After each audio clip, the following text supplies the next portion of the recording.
হচ্ছে কোরিয়ার সঙ্গে বাংলাদেশের যে অর্থনৈতিক সহযোগিতা, ইনভেস্টমেন্ট,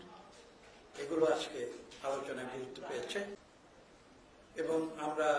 খোলাখুলিভাবে কথা বলেছি। বাংলাদেশের বর্তমান পরিস্থিতি নিয়ে আলোচনা হয়েছে, ছাত্র জনতার যে বিপ্লব, সেই বিপ্লব নিয়ে আলোচনা হয়েছে, বাংলাদেশে যে পরিবর্তন হয়েছে সেই পরিবর্তন নিয়ে আলাপ হয়েছে, বিগত 17 বছর যে দুর্নীতিতে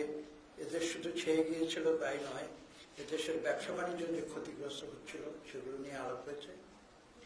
এবং ভবিষ্যতের যে সম্ভাবনা রয়েছে কোরিয়ার সঙ্গে বাংলাদেশের যে অর্থনৈতিক সম্পর্ক। এবং স্পষ্টত কোরিয়া কিন্তু কোনো রাজনৈতিক উদ্দেশ্য নিয়ে বাংলাদেশে আসেনি, তারা অর্থনৈতিক সহযোগিতার উদ্দেশ্য নিয়ে এসেছে যাতে করে কোরিয়া এবং বাংলাদেশ উভয় দেশের জনগণ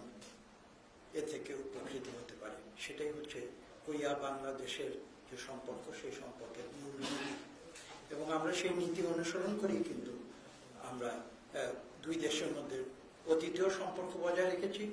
এবং আমরা কথা বলেছি যে ভবিষ্যতে যদি বাংলাদেশের জনগণ বিএনপিকে এই দেশ পরিচালনার দায়িত্ব দেয়, তাহলে আমরা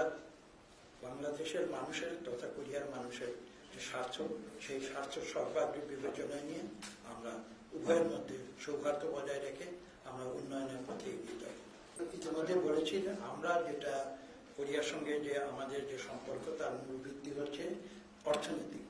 অর্থনৈতিক উন্নয়ন এবং এই অর্থনৈতিক উন্নয়নের মাধ্যমে যাতে বাংলাদেশের মানুষ এবং কোরিয়ার মানুষ উপকৃত হতে পারে, এটাই হচ্ছে আমাদের উন্নয়নের সম্পর্কের